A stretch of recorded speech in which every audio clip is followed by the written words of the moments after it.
আমি কবি মোহাম্মদ শফিউল্লাহ নোমান। যতটুকু জেনেছি, গণ অধিকার পরিষদের নেতা নুরুল হক নূরের শারীরিক অবস্থা এখনও তেমন একটা ভালো নয়। যদিও ঢাকা হাসপাতাল, মেডিকেল কলেজ হাসপাতাল বলছে ভালো, আমার মনে হয় ভালো না।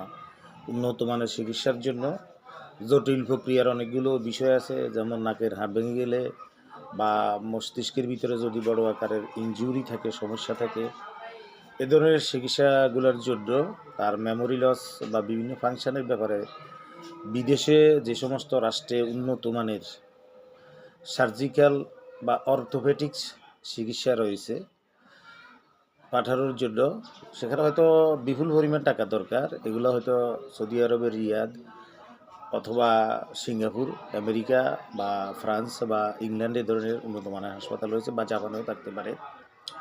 আমি মাননীয় জামাতের সম্মানিত আমির ডক্টর শফিকুর রহমান এবং জামাত সংগঠনকে আহ্বান করব, এনসিপি যদিও আপনাদের দল নয়, এই গণ অধিকার পরিষদ যদিও আপনাদের দল নয়, আপনারা সবাই ঐক্যবদ্ধ হয়ে এনসিপি সরকার বা যারা বর্তমানে 8 দলীয় জোট করার জন্য এগিয়ে যাচ্ছেন, সবাই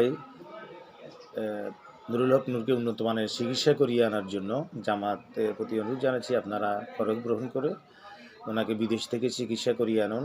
একজন জাতীয় নেতার সর্বপ্রথম হলো চিকিৎসা, বাকি অন্যান্য যা কিছু আছে সেটা আপনারা পরে বসে বিচার সহ যাবতীয় সব বিষয়গুলো মীমাংসা করে নিতে পারবেন। প্রয়োজনে যারা অপরাধী, এটা তো চিহ্নিত সবার চোখের সামনে, এটা সেনাবাহিনী এবং পুলিশেই পিটিয়েছে, তো কাউকে ক্ষমা না করে যেইভাবে যেই কৌশলে সুন্দরভাবে তাদেরকে শাস্তির আওতায় আনা যায় তাও করবেন।